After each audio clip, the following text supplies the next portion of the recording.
So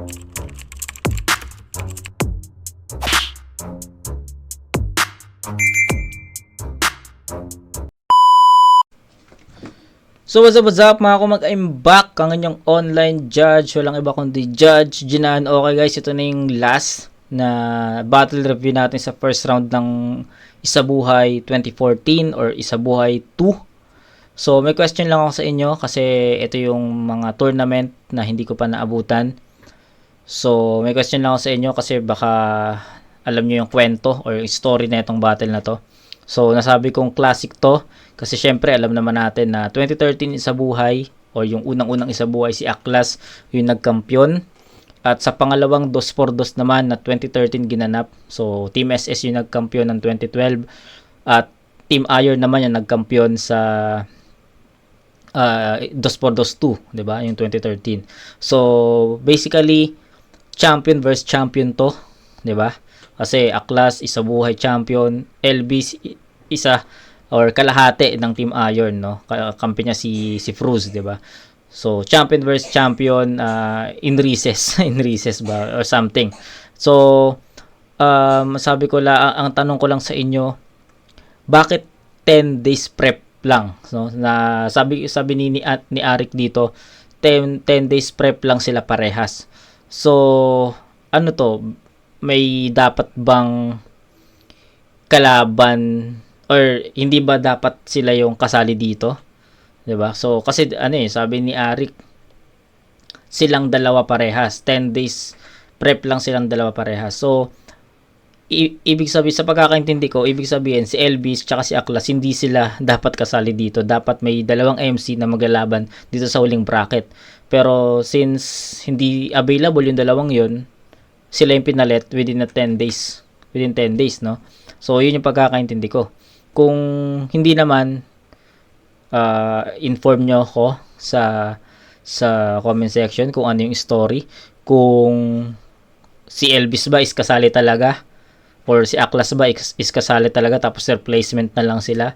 So I don't know So baka alam nyo, kwentuhan nyo ako. So ayun, Elvis versus Aklas, pakinggan natin to. Comeback fight ni Aklas kasi kaka-champion lang nito nung 2013, tapos sumali siya ulit or sinali siya ulit. Elvis naman champion din, tapos sinali or sumali siya, I'm not sure. Pakinggan natin. Elvis ng coin toss, unang banat daw sa kanya. Judges, pakinggan para sa Isabuhay tournament. Yo, check! Sabi ni Ka Freddy, sa buhay may wasto, may mali. Sa bawat nilalang ay may bulag, may pipi, at may bungi!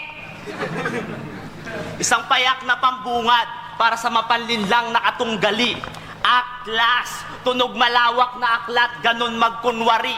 Basang-basa ko, mga plano mong mauunsyami, sapagkat ang pagkawagi ay para sa akin ngayong gabi. Wala nang mahabang eksplenasyon sa mga biglaang pagbabago ng impormasyon.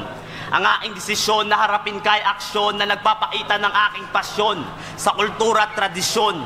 Bagamat ka po sa preparasyon, hindi nangangailangan ng konsiderasyon. Yo, 10 days ay sobra na to become one of your loses. Walang pasintabi kung dadaanan ng unang harang, cause I came here with no excuses. Mala Jordan at Miller ang pulso, kaya mas gusto ng mga fans at viewers. Mas pasok bawat tira pag time pressured, cause I'm a clutch shooter. Ano, Aklas? Kaya ko pa? Baka napasubo lang ako. Pero ang totoo, kaya ako naparito ay para tumulong sa'yo. Dahil obvious naman na ikaw ay nangangailangan, kaya ka laging may laban. Itinuloy ko lang ang ikinasang racket sa'yo, Apollo 1. Kaso yun lang, mission mo, di pa talaga nasisimulan, ay paslang ka na. Ako na ang bagong banta sa bracket na to. Sa biglaang pagbabago ng matchup, alam kong katulad ko, paghahanda mo yung less than 2 weeks din. Pero batid ko rin, di mo na kailangan magpalit ng mga linya dahil katapat mo ay cool kid din. Cool lang. Habang ikaw ay kulang, kahit ibigay mo pa ang iyong best shot, ang kapasidad ng iyong abilidad ay di sapat. Mangangailangan ka ng rest back. Kaya tawagin mo na ang mga insekto, mga masasamang elemento, o kahit mga alien pa. Dahil sa kalagitnaan pa man tayo ng Abril, tsak mapapa-Mayday ka.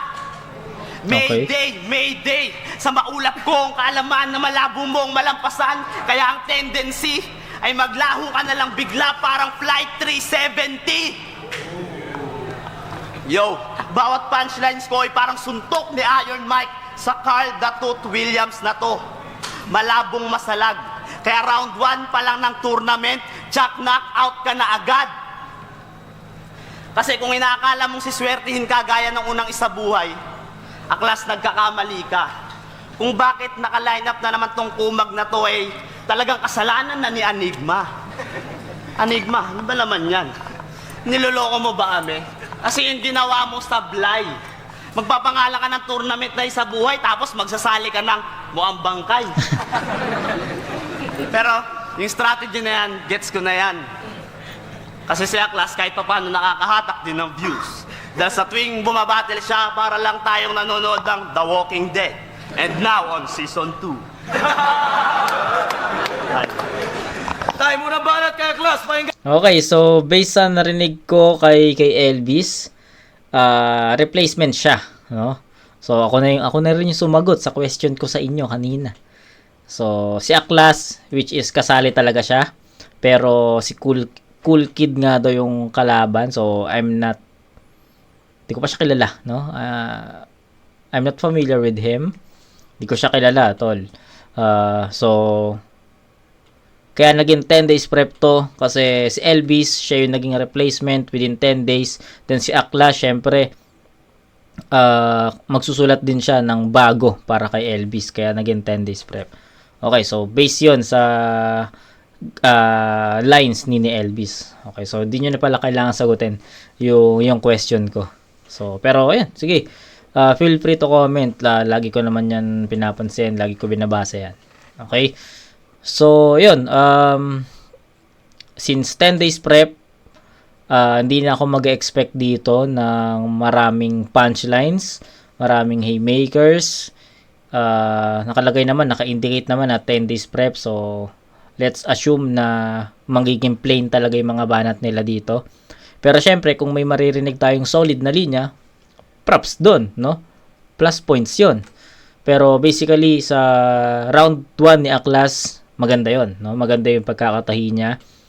Yung ender niya, no, na Aklas, tapos Walking Dead Season 2, maganda yung naging ender kasi hindi niya in-end yung round niya ng seryoso, in-end niya yun na alam mo yung clowning. So basically mayroon ka pang aantayin sa kanya na kung in-end niya yun ng clowning, asan yung mga seryoso at mga bigat na bara. So I think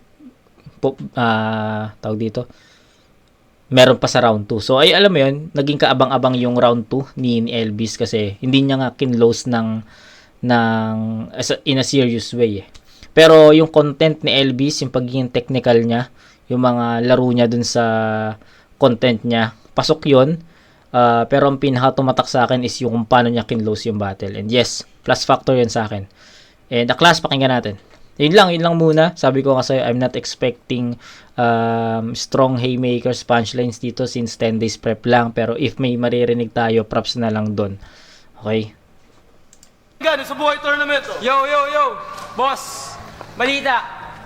Kamusta ang buhay kulungan, Cool Kid? Sapat lang ba? Ano, siksikan, mainit at walang tubig? Tangina, pumangit ka kaagad. Ilang araw ka pa lang sa selda. Pumangit ka kaagad. Litaw na litaw kahit planchado yung damit mo at may etiketa. Pumangit ka kaagad. Kamukha mo na yung kilikili ni Balakid pagkatapos magwelga. Pumangit ka kaagad. Pumangit ka kaagad. Pumangit ka kaagad. Sinasabi ko lang sa'yo kung gaano kabilis kang pumangit agad. Naunahan mo pa yung nanay mo, mas pangit sa'yo, mas pangit ka na ngayon. Ay putales! Anak ng 7 hubad na putang insekto! Hindi pala si Cool Kid to! Si parang Elvis pala to. Shit! Si Elvis nga to! Aklas, bigyan mo nga yan ng isang matinding intro. Uwe! Putangin na mo! Tanggapin mo ang aking intro! Putangin na mo, Elvis!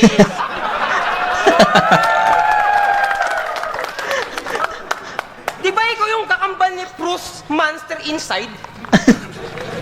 Miyembro to ng Crazy Family Bad Boys Baluga! NCR Chapter, Squatter Area! Kumpirmado! Isa ito sa alalay na evil twin na pinaghahanap ng otoridad para ibalik sa loob ng banga! May nalalaman ka pang Puyat Records. Dapat Halimaw Records. Total, mga mukha kayong dugyot na Halimaw boards.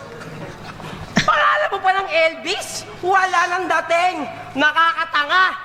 Dapat ginawa mo na lang El Kutong Lupa. Mas bagay pa. Shit! Ang saya, di ba? Kung ikaw nagandaan 10 araw ako, 2 araw lang ang hinanda ko. Dahil kakabangon ko lang galing sa mundo ng tangkaso. Kaya wala akong pakisayo kung dahil mo siya sabi. Kung ikaw ang unang harang, hahakbangan lang kita. Dahil kay Kuya Clash nyo, baliwala ang Elvis mode. Lalo nagpipitsuging gangster. Dito sa tournament ng liga, lahat ang itapat sa akin, di ba? Tawagin niyo akong Isyabuhay Bulldozer! Time! Time! Paano ang banat kay Elvis? Pakinggan! Okay, patay tayo dito. So, naalala ko, Aklas pala is unorthodox style pala siya. So, alam mo yon. Pero within 10 days, nakapag-generate si Aklas ng ganong kalakas na mga linya. So, tawa ko dun sa intro. Yes, yung intro ni Aklas na para kay Elvis, yun talaga yung nag-set ng momentum kay Aklas, kaya naging kaabang-abang yung mga lines na susunod niya. Alakas yun, nagustuhan ko yun, although unorthodox talaga si Aklas na hindi mo alam kung saan magmumula yung mga punches niya, 'di ba? Ganon ka unorthodox si Aklas, pero mahirap yung round 1 kasi alam mo yun, ang hirap kasi textbook style yung kay Elvis 4-bar set, tapos Aklas na unorthodox, no? Siguro naman may sulat doon, pero ang pinaka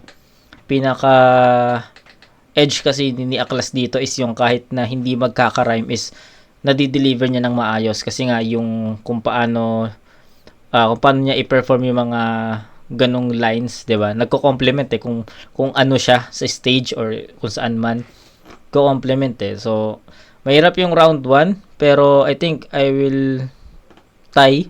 No, I will give it a tie sa round 1. Na-showcase ni Aklas yung pagiging kampiyon dito sa round 1. Although round 1 pa lang to. And paano ko nasabi na na-showcase niya yung pagiging kampiyon niya dito? Kasi 10 days prep. Yes, sinabi niya na kung ikaw 10 araw ka naghanda, ako 2 araw lang. Okay, yes. I'm not sure kung totoo yon, pero yung sinasabi ko dito na na-showcase ni Aklas yung pagiging kampiyon niya nung last isa buhay. Kasi regardless no kung ilang beses o kung ilang days siya naghanda, malinis pa rin yung naging performance niya dun sa round 1. Or baka sabihin nyo, malinis talaga yan kasi unorthodox siya kung ano man yung sinasabi niya.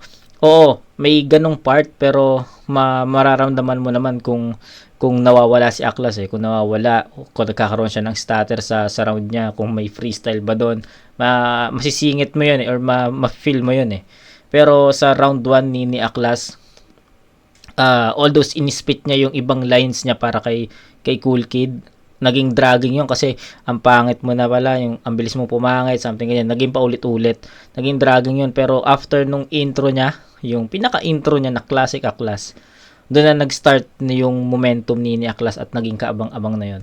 And ayun, para sa akin, naging enough yun para tumabla talaga sa round 1 ni Elvis. And yun yung isa sa mga pinagkaiba Kasi si Elvis, alam naman natin na kalahati siya ng Team Irons ng 2x2. Pero makikita mo kay Elvis yung yung pagkukulang sa preparations 'Di ba? Nagkakaroon siya ng utal doon. Parang nawawala siya. Kung napansin nyo kanina sa round 1 ni Elvis, may part ng ganun na medyo nawawala siya, nangangapa siya. So, para sa akin, yes, kampiyon, pero dito sa round na to, parang hindi niya masyadong na-showcase na yung pagiging kampiyon niya. Unlike kay Aklas, na na-showcase niya talaga na buo yung stage presence, yung confidence, 'di ba? Buong-buo. So, ayun yung pinagkaiba, no? Pero since unorthodox versus textbook style, mahirap talaga pagbanggain yon. Pwede kong ibigay kay Aklas yun or pwede kong itabla. Pero props kay Elvis doon dahil nagpakita pa rin siya ng iba't ibang elements ng battle rap doon. Although hindi ko nakitaan yung champion side niya. Mas nakitaan ko si Aklas ng champion side dito. Pero yun, still tabla yung round 1 sa 8 puntos. Round 2. Isubuhay tournament. Ano ba naman yan, Kuya Aklas? Magsisigawan na lang ba tayo dito? Hindi naman ako bingi. Narinig ko yung sinabi mo. Hindi pa ako uuwi. At pumangit agad. Ako, pumangit agad. Tanga, walang pumapangit na heartthrob. Aklas, ang makatang di kayang lumaban ng patas. Kaya natalo sina Balakid at Sinyo. Lahat ng battle MC, maski mga nanonood lang, nagpapabango pa, ikaw di mo man lang magawang maligo. Kaya nga nakakawalang gana bumatil pag ikaw ang makakaharap. Imbis na ma-excite nga, dapat sa flip-top yung pagligo at pag-toothbrush, i-required na. Kasi alam mo, Aklas, ang baho pala talaga ng hininga mo no? Kaka-realize ko lang, dapat yung bunganga mo, ipa-sterilize mo yan. At kung sasabihin mo na, bakit mo pa inaamoy? Gago, umaalingasaw kahit di nga amuyin yan. Maski si Krillin na walang ilong, mababahuan. At, hindi pa ako tapos sa hininga mo, Aklas. Kung tutuusin kahit di na nga sabihin to, na sa sobrang baho ng hininga mo, isa-isa nang naglalayasan mga ngipin mo. Pansin mo? Ako, pansin ko. At, hindi pa ako tapos sa hininga mo, Aklas. Hininga mong parang kanta ni Nicki Minaj. Super bass, super baho. At sabihin mo mang ikaw si Taguro, Aklas, mga bakterya, virus, fungi, anghit, libag, dukit, agihap, basta lahat ng dumi mo, mamamatay din. Dahil ang spiritual na kapangyarihan ko ay mas malakas pa kay Eugene. Ako si Hygiene.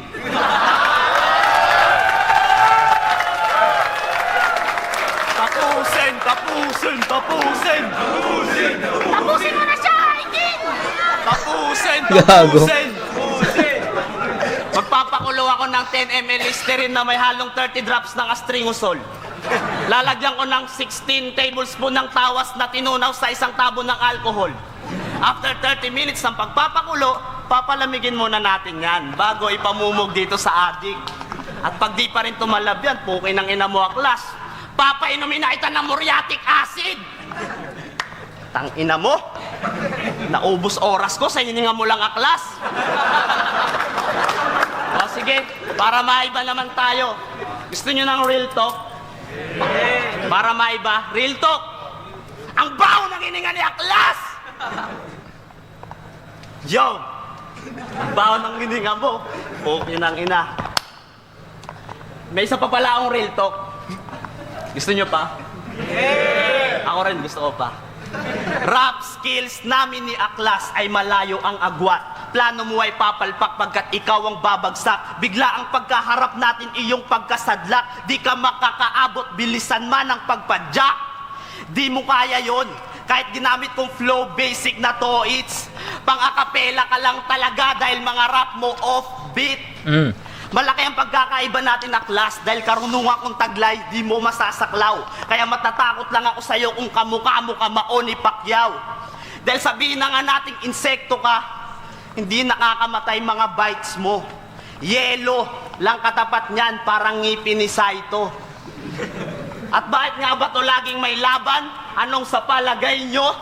Dahil nga si Enigma ang host ng liga at Parasite to. Time po. Okay. Dahil, pangalawang banat ni Aklas. Host, Parasite. Yes, okay. Gets ko yon. Okay.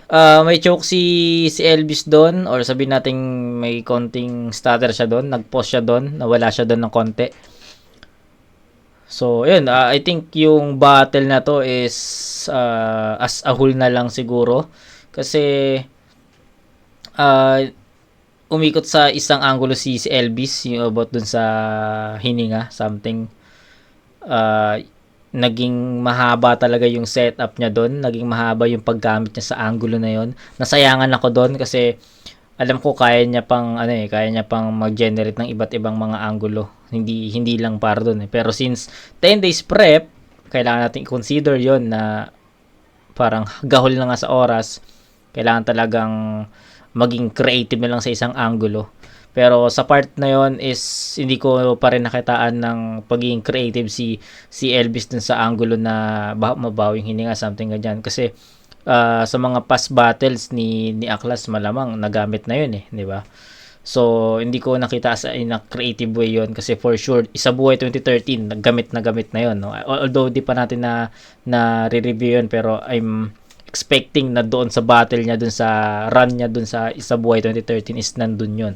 So doon I'm assuming or I'm expecting lang, pero yun, hindi ko pa rin nakitaan si Elvis na in a creative way sa paggamit niya ng mga gasgas na linya kay Aklas. Then yun, yung rebat, yes, yung hygiene, no? Mas malakas kay Eugene, ako si hygiene. Pasok yon, pero nakulangan ako. Pero alam mo yun, mahirap i-judge kasi maganda na yung performance ni Elvis, tapos nang mag-choke, tapos mababawi niya, tapos yung mga next na line is flat ulit. So ang hirap kasi wavy yung niya, hindi consistent, although yun, in short, hindi consistent si Elvis, no? Makakapag-start siya ng ganito, bababa, tataas, gigit na ulit. So ang hirap i-judge nung buong round 2 ni Elvis. Pero pakinggan muna natin si Aklas bago tayo magbigay ng opinion or ng power scaling sa round 2. Tol, huwag kang mag-angas sa harap ko. Kung ayaw mo sagasaan kita ng mga radikal kong linya kahit wala akong lisensya. Madamot ako sa awa, kaya pasensya. Magkaiba tayo ng impluensya, hindi ko inaral makonsensya. Yung tulad mo, wala naman kasi talagang kwenta. Isang buong round, puro hininga sinabi mo. Overtime ka pa nga. Tangina, disqualify ka na. Tanga, sabi ni Enigma, 2 minuto lang. Bakit yung binara mong round to 4 na minuto na? Ano yan? Dayaan? Dayaan na naman katulad ng uling laban nyo, kaya champion kayo? Ang ina talaga, makasinungaling, mga mandadaya, mga magnanakaw kayo. Kahit ano pa ang gawin mo, wala kang magagawa dito, tol. Ano, bakit dapat kaya sa akin ni Enigma? Bad trip siya sa'yo. Naaalala mo, binigay yung talent natin? Tangin ang kapal na mukha mo, dapat date lang natin yun. Nagsama ka pa ng alalay. Alalay na masiba kumain. Ano ba yung Bruce? Di ba yung kasama nyo? Siya pa yung kumain ng extra rice. Grabe naman pala to, basta mga Crazy Family bad boys. Sinisira nyo yung imahe ng Crazy Family. Ang ganda-ganda dati ng imahe nun, hindi pa ako nag-rap. Pero ngayon nag-rap ako, pumangit. Kasi itong mga kutong lupang apo sa buhod ni Basilio, mga walang utang na loob. Ano? Putang ina mo, kakala mo kung sino ka. Magpasalamat ka sa hining ako. Itong hining ako, malaking tinulong sa buhay mo. Ito ang nagligtas ng minsan ka mabangungot sa gitna ng kadiliman. Ako sumayo sa'yo, hinawakan ko ang mga kamay mo, binalik kita sa realidad. Dahil masyado ka nang nalulong sa sistema. Droga addict, parang hindi ikaw Tangina! Anong pinagsasabi mo dyan? Pare-parehas naman tayo dito ng kulay. Kulay berde, kulay puti. Pare-parehas tayo nagdodroga dito, kaya huwag kang magmalinis, pare! Hindi ka lulusot sa akin! Kahit anong gawin mo, rumispeto ka sa kampyon! Dito sa liga, ako lang ang kaya sa isang ganito. Kung binigyan man ako ng maraming laban ni Enigma, baka naman kasi naiinggit ka. Yun ay lumalarawan lamang na masipag ako. Hindi ako napapagod. Araw man o gabi, hindi ako natutulog. Makasulat ka ng mga barang pambulabog. Maalindog ang mga palulusog na bara kong bubulabog sa'yo, dudurugin kita na parang pamintang kulay itim. Tapos, ilalagay kita sa sinigang. Sa sinigang ng mga taba ni Crazy Mix. Sorry, Miko, pero masarap kasi yung laman mo. Shit! Si Cruz nga, ay hindi. Si Elvis, yung nagkukunwaring rock and roll, sus. Bulok! Gasarap! Bulok! Time! Uling ba natin? Tawa ko dun sa pamintang, tapos durog na yun, pamintang durog eh. Pero parang naging redundant kasi kaya binago niya na pamintang kulay itim. Tawa ko dun, tapos taka na 1M views oh. 1M views yung battle na to. Okay, round 2 is complicated pa rin para sa akin. Kasi kung ito lang kung naitawid ni Aklas yung round 2 niya ng katulad sa round 1 na malinis, kanya yun eh. Kanya yun. Pero we'll consider the slip up stutters ni Aklas na pwede nating i-cancel out doon sa choke ni Elvis dun sa round 1 eh. So parang yung choke or alam mo yun, yung basta yung dumi sa performance ni Aklas tsaka yung dumi ng performance ni Elvis, pwede nating i-cancel out na yun. So mag-base tayo sa ibang aspects ng round 2s nila, no? Si Elvis may umikot sa isang angulo, parang buong kalahating round or 3/4 ng round niya umikot dun sa hininga, something ganyan, which is sabi ko nga sa inyo, naghanap ako ng okay naman yun eh, para sa akin okay naman na mag-stick sa isang angulo buong round eh, pero syempre hanapan mo siya in a creative way kung paano mo siya ibabanat sa kalaban mo. Alam naman natin na marami ng ganong angulo na binabanat kay Aklas, no? So in a creative way mo dapat siya atakin ng ganon kung ganong angulo yung napili mo, 'di ba? So round 2 naman ni Aklas, hindi rin naging alam mo yun, hindi rin naging ganong kalakas yung performance niya compare sa round 1. Kumbaga kung naulit ni Aklas yung performance niya sa round 1, no-brainer na kanya yung round 2. Pero sabi ko nga, complicated pa rin yung round 2. Sobrang dikit. Ang pinaka napansin ko lang sa round 2 ni Aklas is marami siyang mali, no? Marami siyang although yes, unorthodox given, pero halata eh, 'di ba? Sabi ko nga sa inyo, yung pagkakaroon ng freestyle sa gitna, makikita mo 'yun, mapapansin mo 'yun eh. At ayun, tulad nung kay Aklas kanina, nag-freestyle siya dun sa gitna, yung about dun sa, nag-spit na siya ng mga sulat niya eh, tapos bigla siyang nagpasok ng rebat dun na magpasalamat ka, maraming, malaki na itulong ng hininga ko sa'yo. So, nasa gitna yung rebat niya. So, basically, it's a freestyle, no? Yun yung sinasabi ko sa inyo na mapapansin mo kung freestyle yun o hindi. So, yes, creative yun kasi nasa gitna eh, 'di ba? Nasa gitna. Parang kumbaga, inispit mo na yung mga verses mo. Basically, yung mga verses mo na dapat yung ispit mo pero siningita mo pa yun ng freestyle doon. So, magandang atake rin yun sa pagiging unorthodox ni Aklas. Fit talaga yung ganong style sa kung ano yung Aklas eh, 'di ba? And eto, kung bakit ko nasabi na complicated pa rin yung round 2. Kasi, yun nga, parehas sila nag-choke and pwede natin i-cancel out yun. Naging mahaba yung angulo ni Elvis sa round 2. Sobrang haba. Kay Aklas naman, yung freestyle niya, yung creative, alam mo yun, yung freestyle niya na mahalata mo. So, para sa akin, ang daming nagka-cancel out dito, no? May mga effective na lines, may mga effective na lines din dito. Ang daming nagka-cancel out dito. So, pwede ko actually kung sa sa intensity lang, sa energy lang, kay Aklas eh, no? Pwede nating ibigay kay Aklas 'yon through in terms of energy. Kasi kitang-kita mo yung energy ni Aklas dito. Ang lakas kuha niya yung crowd. Pero di mo rin pwedeng i-disregard yung textbook style ni Elvis dito eh. So maraming canceled out activities, canceled out moments sa rounds 1 and 2. So, just to be fair, I can't decide sa both round. 16 all, 8-8 yun. Tabla yung rounds 1 and 2. So, pinatunayan talaga nila na 10 days prep yung battle nila kasi parehas sila ng content, parehas sila ng power, parehas sila ng stage presence, ng intensity. Parehas talaga.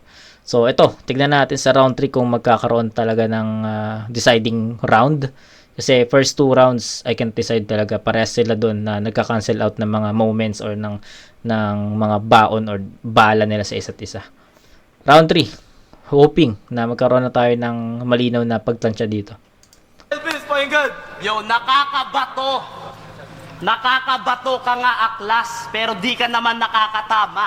Bato, oo, pero nagpapababa. Kasi imbis na manggising, nakakaantok mga paulit-ulit mong rap. Daig pa namin na pangahan ni Ali at tinantahan ni Jigglypuff. Okay? Nakakaantok ka talaga, Aklas. Kaya ang pagkapanalo, malabo na sa'yo ibigay.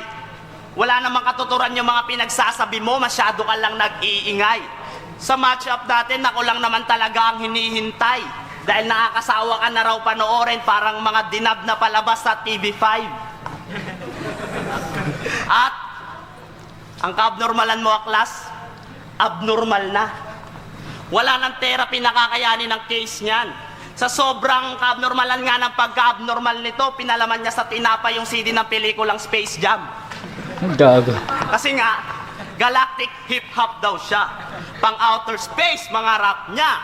O sige nga, kung galactic hip-hop ka talaga, mag-time-space warp ka, ngayon din.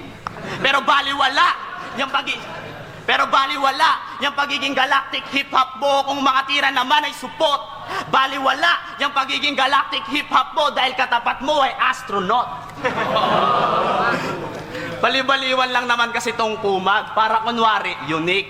Pero tunay na baliwang kaharap mo ngayon kaya ikaw ang punit. Dahil aminado naman ako na pares lang tayong sira.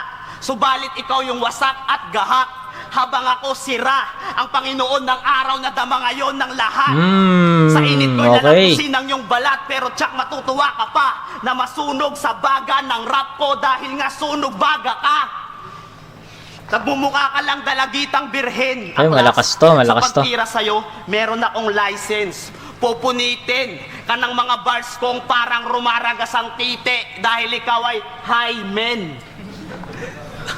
Ako'y batak na sa laro.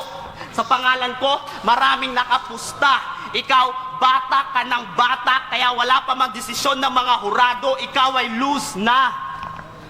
Talo ka na, Aklas. Kahit sarili mo pang estilo ang aking gamitin. Hindi yung nagpapakamalalim. Hindi yung nagpapakabaliw.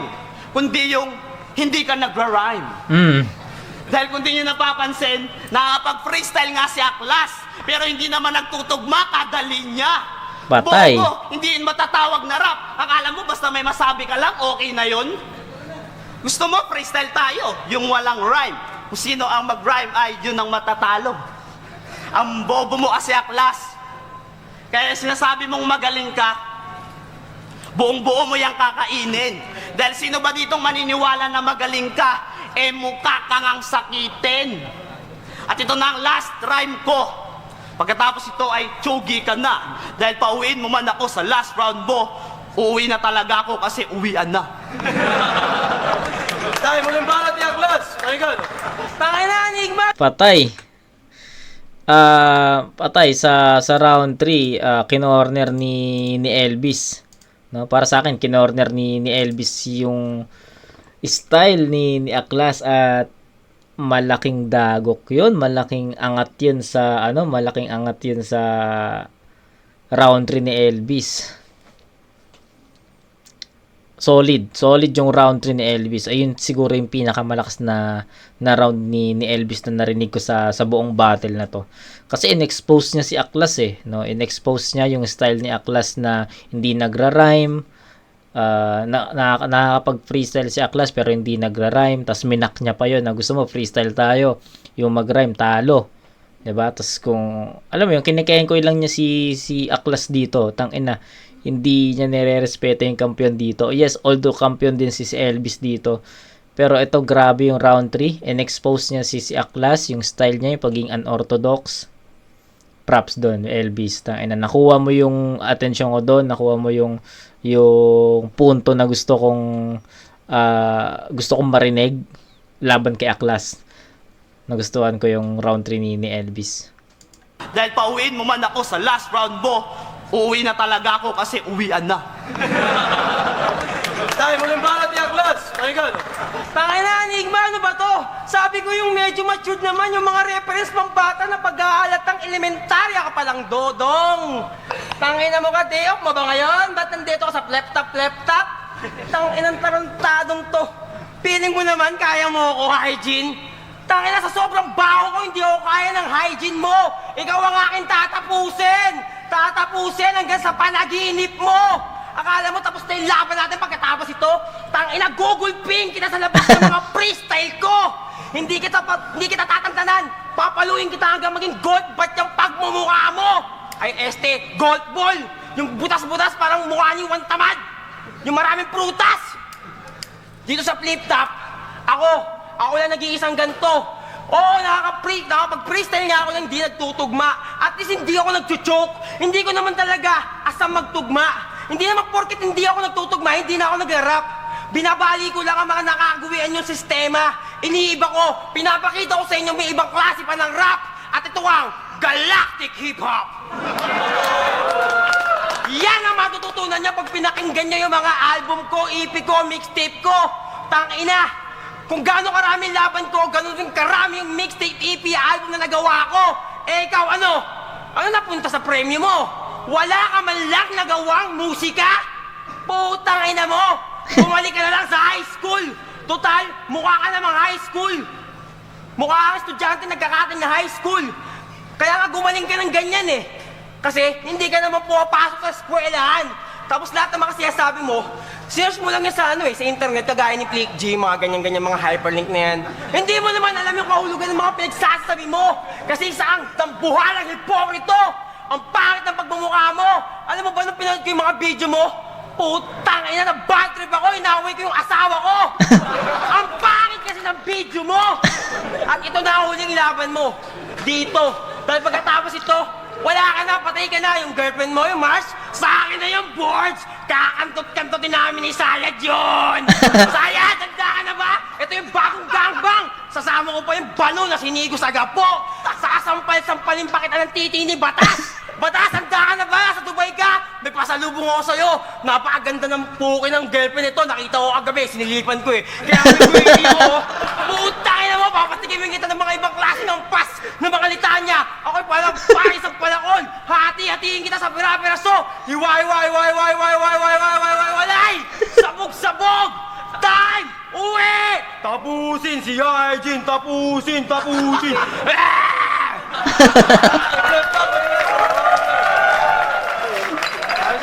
Go, flip top, second sight. Utang ina ni Aklas, ang lakas pa rin ng Kung ilan lakas ni Aklas sa round 3, ang hirap ng ng battle na to. Marami nagsasabi na kaya daw hindi nagkampiyon or kaya daw hindi nanalo si Aklas dito sa battle na to kasi ang bilis daw lumipas nung style niya, 'di ba? Kasi nung 2013 daw, which is hindi pa naman natin nare-review at napapanood 'yon. Narinig ko lang sa mga nabasa ko lang sa mga comment natin or something, hindi ko na maalala. Pero kaya daw natalo si Aklas sa Isabuhay 2 at hindi nag-advance sa second round is lipas na daw yung style ni Aklas o hindi na ganoon ka-epektibo yung unorthodox style noong 2014. Pero based sa napanood ko dikit yung round 3. Pinakamalakas na round ni Elvis yung round 3 kasi andun nga yung pag-expose ni Elvis sa round 3 sa style, sa rap style ni Aklas andun yung exposure, no? In-expose niya kumbaga ito yung style mo tapos ganito, tapos kung paano niya binanatan si Aklas is parang kinikengkoy lang yan, something ganyan. Tapos round 3 naman ni Aklas, nagrebat siya about dun sa hygiene, which is round 2 yon ni Elvis.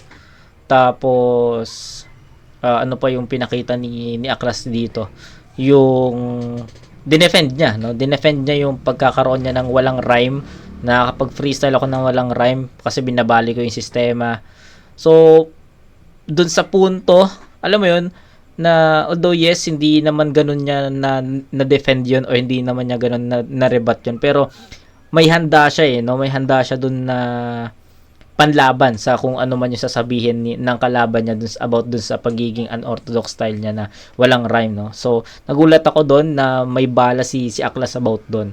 Kaya naging dikit din talaga para sa akin yung decision sa round 3, kasi parehas silang may pinupunto. In-expose ni Elvis si Aklas. Si Aklas naman dinefend niya yung style niya kung bakit hindi siya nagra-rhyme. 'Di ba? So classic talaga yung battle. And sa 10 days prep na sinasabi nila, yung ganong klaseng battle is enough dun sa time frame na binigay sa kanila. Ang ganda nun. So to answer the question before na bakit hindi nag-advance si Aklas, kasi daw ineffective na yung style or hindi na ganun kalakas yung Aklas. Para sa akin, sa base na napanood ko, effective pa naman si Aklas dito. And masasabi ko na kaya niyang tawlin si Elvis dito. Ano lang, sobrang dikit ng battle. Deserve ng dalawang MC na to yung dikit na scoring. 3-2 kung 5 yung judges, kung 7 naman 4-3. Rounds 1 and 2 tinabla ko yun sa 8 puntos, and sa round 3 basically gusto kong ibigay kay Elvis yun, pero kung yung napanood ko at narinig ko yung round 3 ni Aklas, pumalo din yun, no? Yun din yung magandang pag-defend niya sa mga sinabi ni Elvis. So parehas nilang pinakamalakas yun. 9 points din para kay Aklas. So yun, all 3 rounds para sa akin tabla. Ang ganda ng pinakita nilang performance. Mahirap yung 2 and 3, pinahirapan ako ng 2 and 3. Round 1, masasabi ko na andun pa yung pagkuha nila ng momentum or pagtansya nila sa isa't isa. Pero maintindihan ko yun na itatabla natin yun. Pero yung round 2, mahirap yung round 2, at round 3 mahirap din. So I don't know if saan ako magbe-base sa overtime. Para sa akin, same lang naman silang lumagpas sa oras. Elvis mahaba yung oras, Aklas mahaba rin yung oras, 'di ba? So punchlines naman,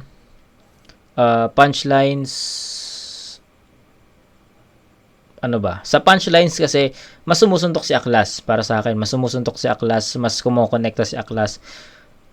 Si Elvis naman, iba yung atake niya dito. May joke style yung atake ni Elvis dito. Pero di ko din na-disregard yun kasi pumapasok pa rin talaga yung mga punchlines na yun. Ano pa?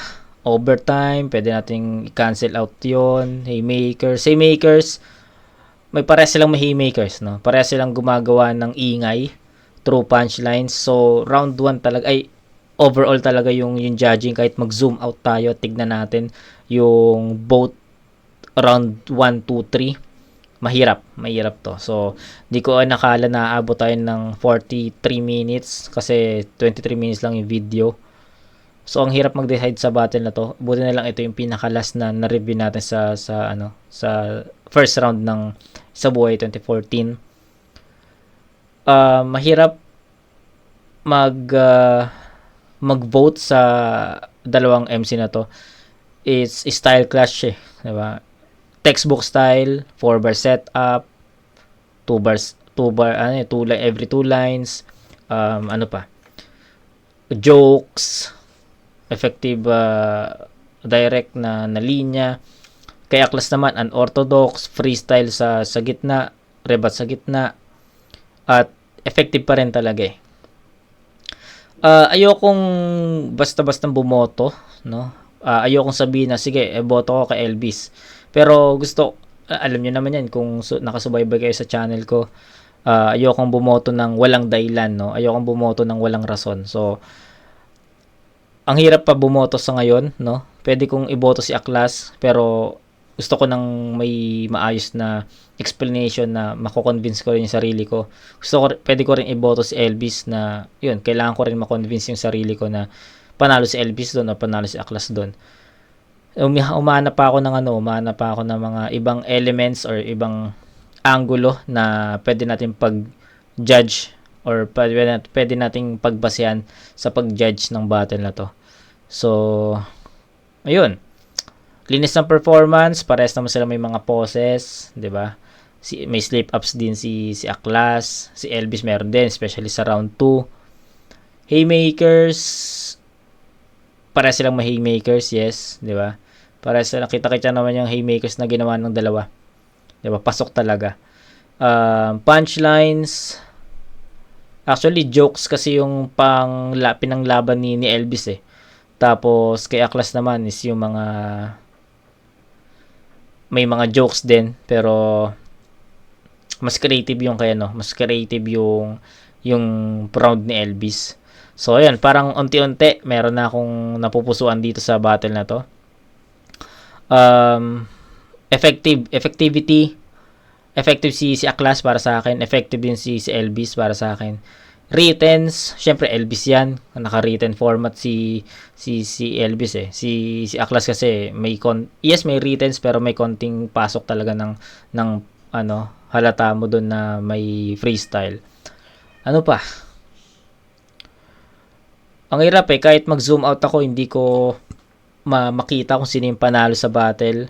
Pero meron akong isang kategory na masasabi kong nilamang ni Elvis dito.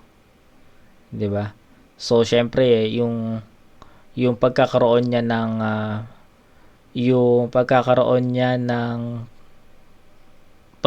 pagiging well-rounded niya. So yun, sorry. So yung pagiging well-rounded ni Elvis, ayun yung nakikita kong nilamang niya sa battle na to. Si Elvis kasi kaya niya maging technical, kaya niyang pansin niyo naman sa round 1, 'di ba? More on technicalities, 'di ba? Technical tas biglang switch sa mga jokes, na mga line na jokes, 'di ba? So nagpakita si Elvis dito ng pagiging well-rounded MC in a textbook style, 'di ba? Si Aklas, yes, napapatawa niya tayo sa mga unorthodox style or mga freestyle niya. Pero sa pagiging well-rounded battle MC, I think I'll go with Elvis. Ang hirap i-judge ng battle na to. Actually, gusto kong humanap pa ng ibang elements or ng angulo para compare ko pa sila. Pero wala na eh. No? Wala na. Parehas sila sa atake, sa content, sa style. Style clash kasi eh. Pero, yun. In a creative way and pagiging well-rounded, battle MC, Elvis. Pero hindi ko sinasabi na ineffective na si Aklas dito. Malakas pa rin si Aklas. Mas nakita ko sa kanya yung pagiging kampiyon kaysa kay Elvis. No? So, yun. To be honest, ang hirap. Ayoko sana mag-judge sa... Ayoko sanang, parang gusto ko i-flat na lang yung judgment.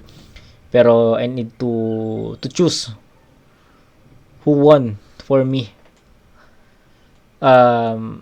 Sa character, sabi ko nga sa inyo, mas nakitaan ko yung pagiging kampiyon ni Aklas eh. Mas nakita ko yun yung pagiging kampiyon, mas nakita ko kay Aklas. Pero, ayan, kampiyon din naman si Elvis. Mas naging effective lang siguro si Elvis para sa akin. Mas naging well-rounded lang si Elvis para sa akin. Ang hirap ng battle. Pero, Elvis, overall. Tabla all 3 rounds para sa akin, pero overall, Elvis. Sobrang dikit, siguro, 24 to... Hindi, sige, overall, siguro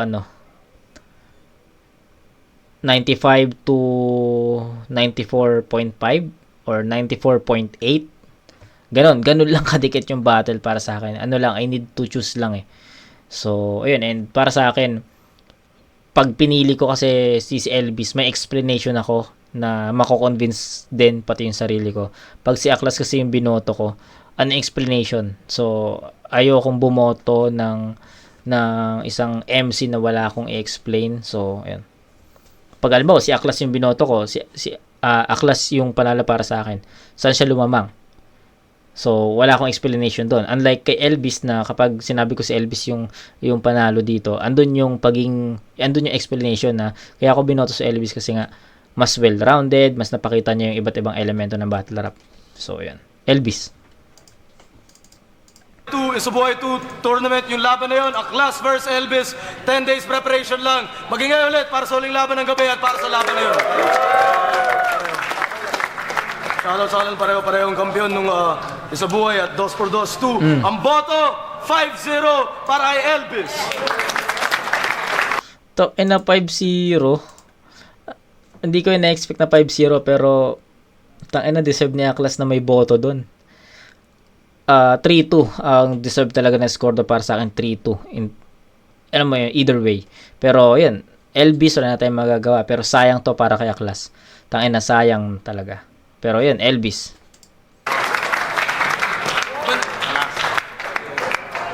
Di ba na agad magiging kampiyon ng Isubuhay 2? Shout out Arpen Records sa laban Elvis versus Aklas. Binoto ko si Elvis. Kita nyo naman, technical, reference, lahat, elemento. Yun. Malakas talaga. Ayun, nasabi na ni Tyke yung pinaka-summary ng sinasabi ko kanina. Okay din si Aklas, okay din siya, nakakatawa. Kaso kung seryosong battle, tsaka kung talino, Elvis. So yun, Elvis binoto. Yeah, Isabuhay 2, boto kay Elvis. Pero para himayin, yung round 1 and 2 kay Elvis. Yung round 3 kay Aklas yun, sobrang lakas. Pero yun nga, 2-1, Elvis. Yo, flip si that one, Manila Kila Music. Yung sa battle na yun, binigay ko lang round 3 kay Aklas na na talaga yun. Pero yung 1 and 2 kay Elvis, masyadong malinis yung mga bara na lahat ng piece. Pero props kay Aklas. Sinyo, copyright. Binigay ko yung boto ko 1 and 2 para kay Elvis. Kahit medyo nagkaroon siya ng split sa second round, para sa akin nakuha niyo. Third round, binigay ko na kay Aklas. Yun, 1 and 2 para kay Elvis. Pero props kay Sir Aklas. Galing natin. Tsaka salamat sa lahat ng pumunta. Ayun, malakid. Batch 1 ang pricing. Aklas as usual. Lakas ng performance, lakas ng presence niya. Lalo na sa round 3 kanya yun. Pero binigay ko kay Elvis yung round 1 and 2 dahil sa lakas ng content niya at consistency. So, Elvis. Okay, so sa buong round 1 ng Isabuhay 2014, dito ako pinaka-nahirapan. Yes, nahirapan ako sa ibang battle, especially Batas Dopey, Rudik Nikki. Pero ito yung pinakamahirap na battle considering 10 days prep. Kasi andun yung, since nakalagay naman na 10 days prep, andun yung, andun yung mindset mo na wala ka dapat i-expect sa battle na to. Wala kang expect na mga malalakas na linya. If meron man, bonus na lang yon sa 10 days prep na yon. Pero tangina solid, napaka-solid nung battle, and 5-0 nagulat ako sa naging score, 5-0. Pero naintindihan ko naman yung judging ng judgment ng mga judges, 'di ba? So, ayun. Mas naging well-round. Actually, yung sabi ni Tyke, andun na lahat eh. Summary ng mga sinabi na ni Tyke na in terms of elements ng battle rap, mas na-showcase ni Elvis yun. Yung kay Aklas, malakas. Andun yung mga, malalakas na linya, pero Elvis talaga, na-showcase niya yung iba't ibang elements. So, ayun. Na-convince naman ako sa vote ko, tapos, yun. Okay? So, ito yung pinakamatagal na rin. Ito rin siguro yung pinakamatagal na review natin. Considering 23 minutes yung battle, pero umabot tayo na almost 1 hour na sa talk about dito. And, ayun. Nagustuhan ko naman yung review ko sa battle na to. So, ayun. Second round na tayo ng tournament. Batas versus Rudik. Sa kabila, sino? Sino ba sa kabila? Nakalimutan ko na. O, diba? Nakalimutan ko na kagad yung sino yung... Rapido pala. Nakalimutan ko lang sino yung kalaban. Basta Rapido yung sa kabila. Sa second round naman ng bracket B, Billy versus Chris Delano. Tapos Mel Christ, Elvis. So, exciting din. So, ayun, kita-kits tayo sa second round ng tournament and umpisahan natin yan bukas agad. So, kita-kits tayo doon mga kumag. Peace out.